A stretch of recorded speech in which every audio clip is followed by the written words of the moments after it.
foi mais conveniente que a pessoa do Filho tomasse a natureza humana do que outra pessoa divina. Disse São João Damasceno: no mistério da encarnação se manifestaram a sabedoria e o poder de Deus. A sabedoria, porque encontrou o segredo de pagar de um modo convenientíssimo a dívida muito difícil. O poder, porque ao vencido fez novamente vencedor. E como o poder e a sabedoria se atribuem ao Filho segundo o que está escrito em Coríntios 1:24, pregamos a Cristo, virtude de Deus e sabedoria de Deus. Segue-se que foi conveniente que se encarnasse a pessoa do Filho.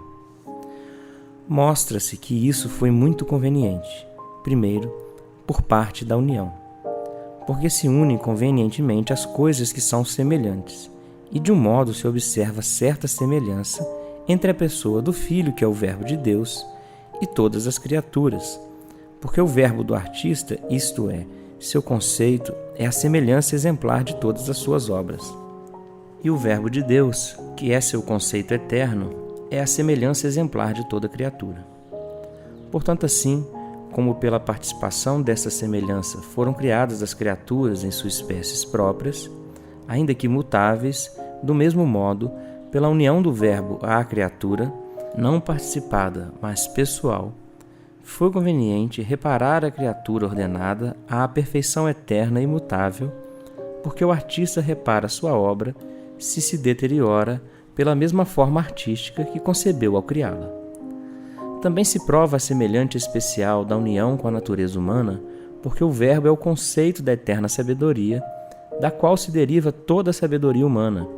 Daí que o progresso do homem na sabedoria, que é a sua perfeição enquanto ser racional, se meça por sua participação no Verbo de Deus, como o discípulo se instrui na medida em que recebe a palavra do Mestre. Por isso se lê no Eclesiástico: a fonte da sabedoria é o Verbo de Deus nos céus. Assim, pois, foi conveniente para consumar a perfeição do homem que o Verbo de Deus se unisse pessoalmente à natureza humana. Segundo, a razão desta conveniência pode tomar-se do fim da união hipostática, que é a salvação dos que foram predestinados à herança celestial, a qual pertence unicamente aos filhos, segundo o que está escrito na Epístola aos Romanos 8,17, e se filhos, também herdeiros. Pelo que foi conveniente que por aquele que é filho natural, Deus comunicasse aos homens uma imagem de sua filiação pela adoção divina, como diz o apóstolo, porque os que ele conheceu na sua presciência, também os predestinou para serem conformes à imagem de seu Filho.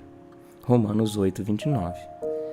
Terceiro, pode-se também tirar outra razão de conveniência por parte do pecado do primeiro homem, ao qual a encarnação vinha remediar. O primeiro homem pecou ao ambicionar a ciência, porque o provam as palavras da serpente ao prometer ao homem a ciência do bem e do mal.